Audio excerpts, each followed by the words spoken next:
Hello everyone. आज का video आप सभी के लिए बहुत इंपॉर्टेंट होने वाला है क्योंकि आज हम लोग प्रॉफिट एंड लॉस के कुछ इंपॉर्टेंट क्वेश्चन को डिस्कस करेंगे जो अक्सर एग्जाम में आते हैं। क्योंकि ये सॉल्व करने में लेंदी होते हैं, अगर हम इसको ट्रिकी मेथड से सॉल्व नहीं करेंगे तो ये टाइम कंज्यूमिंग है और आप निर्धारित समय में क्वेश्चन को सॉल्व नहीं कर पाएंगे। ठीक है, तो इस मेथड को सीखने के लिए आपको वीडियो के एंड तक बने रहना पड़ेगा, है ना। तो चलिए शुरू करते हैं।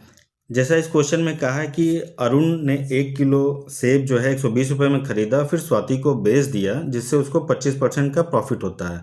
फिर बाद में स्वाति क्या है, दिव्या को बेच देती है और दिव्या इसको 198 रुपये में बेच करके 10% का प्रॉफिट बना लेता है। ठीक है, तो हम ये कह सकते हैं कि यहाँ क्वेश्चन में अरुण की बात हो रहा है, फिर स्वाति की बात हो रहा है, फिर दिव्या का बात हो रहा है, फिर दिव्या ने किसी और को बेचा, मतलब अदर्स को बेचा। हम लोग 25% को ध्यान में क्या लिख सकते हैं, 25% को 1/4 लिख सकते हैं और 10% को 1/10। आपको बस इतना ध्यान देना है। तो पहले में कह रहा है कि 25% का प्रॉफिट है, मतलब अरुण ने 4 रुपये में लिया होगा, उसको 5 रुपये में बेचा होगा। ठीक, फिर क्या कह रहा है कि दिव्या ने 10% का प्रॉफिट बनाया है, तो हम ये कह सकते हैं दिव्या ने 10 में लिया होगा, 11 रुपये में इसने बेचा होगा। यहाँ तक आपको बात समझ में आ गई। क्वेश्चन में कह रहा है कि 11 की वैल्यू 198 है, तो 1 की वैल्यू क्या होगी 18। तो इस तरह से 10 की वैल्यू क्या होगी 180। ठीक है, उसने बोला था, पहले बोला कि अरुण 120 रुपये में खरीदा, तो हम कह सकते हैं कि 4 की वैल्यू 120 है, तो 5 की वैल्यू क्या होगी, आपको 30 से मल्टीप्लाई करना है, इसमें 30 से मल्टीप्लाई करना है, तो ये आपका आ जाएगा 150। ठीक है, अब ये देखिए स्वाति ने खरीदा 150 में, बेचा 180 में, तो उसको प्रॉफिट कितने का हुआ 30 का। किस पे हुआ 150 पे।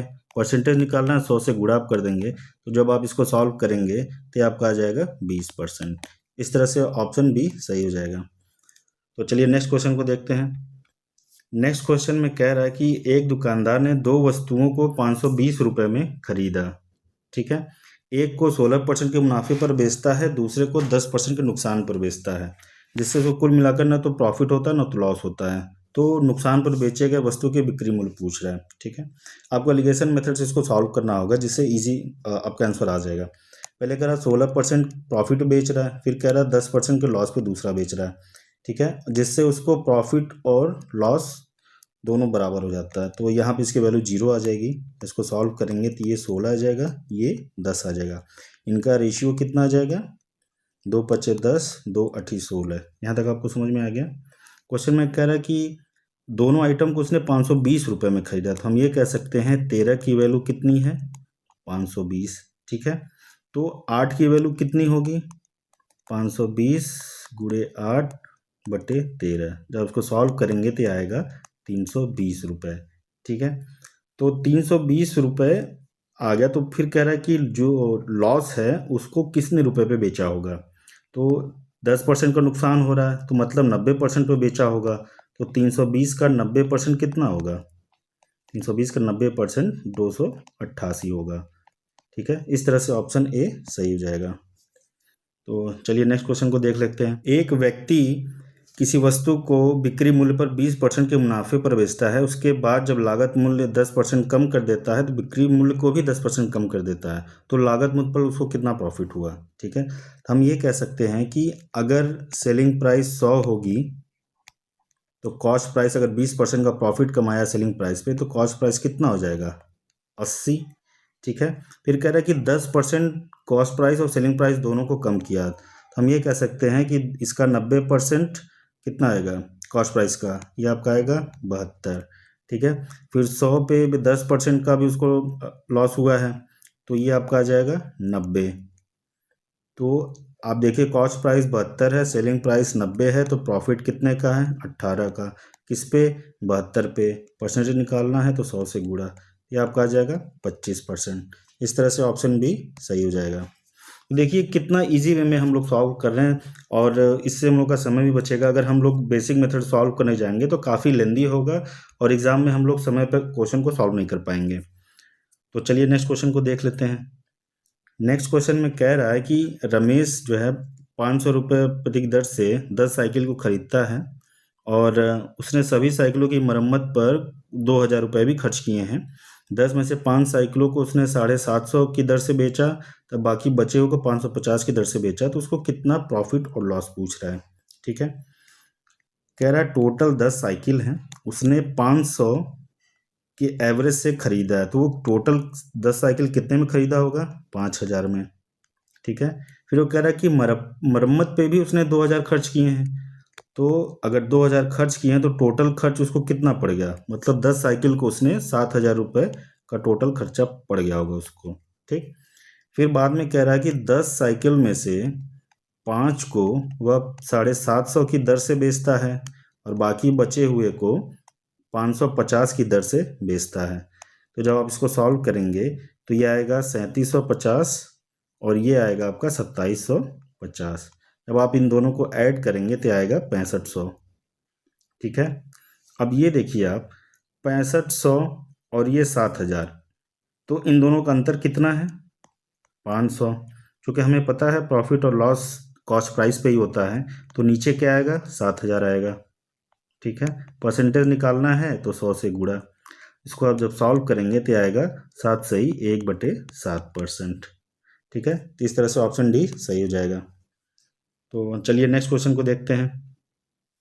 नेक्स्ट क्वेश्चन में कह रहा है कि एक पुस्तक विक्रेता जो है एक पुस्तक को 20% के नुकसान पर बेचता है। अगर वह उसे 108 रुपये ज़्यादा बेचता है तो 30% का उसको मुनाफा हो जाता है। ठीक है, तो देखिए कॉस्ट प्राइस को हम लोग 100 लेते हैं, तो 20% का लॉस मतलब 80 है। अब फिर बाद में कह रहा है कि प्रॉफिट 30% का है, अगर 108 रुपये में ज़्यादा में बेचता तो ये वैल्यू हो जाएगी 130। इन दोनों का अंतर कितना है? 50। क्वेश्चन में कह रहा है वो अंतर 108 रुपये है, तो 50 की वैल्यू अगर 108 है तो 100 की वैल्यू क्या होगी? ये जस्ट इसका डबल है, तो ये भी इसका जस्ट डबल हो जाएगा, तो आ जाएगा 216 रुपीज़। इस तरह से ऑप्शन ए सही हो जाएगा। चलिए नेक्स्ट क्वेश्चन को देख लेते हैं। नेक्स्ट क्वेश्चन में कह रहा है कि इसमें कह रहा है कि एक व्यक्ति ने 3 गाय और 8 बकरियों को 47,200 रुपये में खरीदा। ठीक है, 3 काऊ और 8 गोट को उसने 47,200 पर खरीदा। फिर कह रहा है कि 8 गाय और 3 बकरियां अगर खरीदी होती, ठीक है, तो उसे 53,000 रुपये ज़्यादा देना पड़ता, मतलब 47,200 में 53,000 और ज़्यादा देना पड़ता।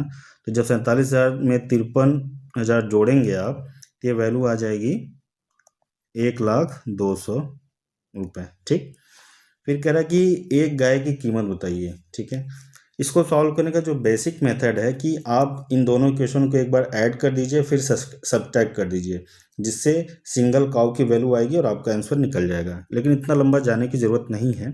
जब हमें इतना वैल्यू मिल गया तो हमें क्या करना है कि आपको पहले ये ऐड कर लेना है इन दोनों को। इन दोनों का ऐड आप करेंगे तो कितना होगा? 14,7400। ठीक है, फिर अगर आप इसको घटाएंगे तो ये कितना आ जाएगा? 53,000। ठीक है, आप जब इस इक्वेशन में ऐड करेंगे, देखिए 3 गाय और 8 गोट की बात किया, ऐड करेंगे तो कितना होगा? 11। अगर सब्सट्रैक्ट करेंगे तो कितना आएगा? 5। जब इसको सॉल्व करेंगे तो आ जाएगा आपका 13,400। इसको सॉल्व करेंगे तो आएगा 10,600। बस यही आपको देखना है, इन दोनों को ऐड करके 2 से डिवाइड कर देना है, या आप कह लीजिए कि एवरेज ले लेना है। ठीक है, तो आप इन दोनों को ऐड करेंगे तो आएगा 24,000 और 2 से आप भाग दे दीजिएगा तो ये आ जाएगा आपका 12,000। ठीक है, तो एक गाय की कीमत 12,000 रुपये होगी। इस तरह से ऑप्शन बी सही हो जाएगा। देखिए अगर आपको ये वीडियो अच्छा लगा हो तो लाइक एंड सब्सक्राइब कर दीजिएगा, जिससे मैं आप सभी के लिए और बेहतरीन वीडियो लाता रहूं। धन्यवाद।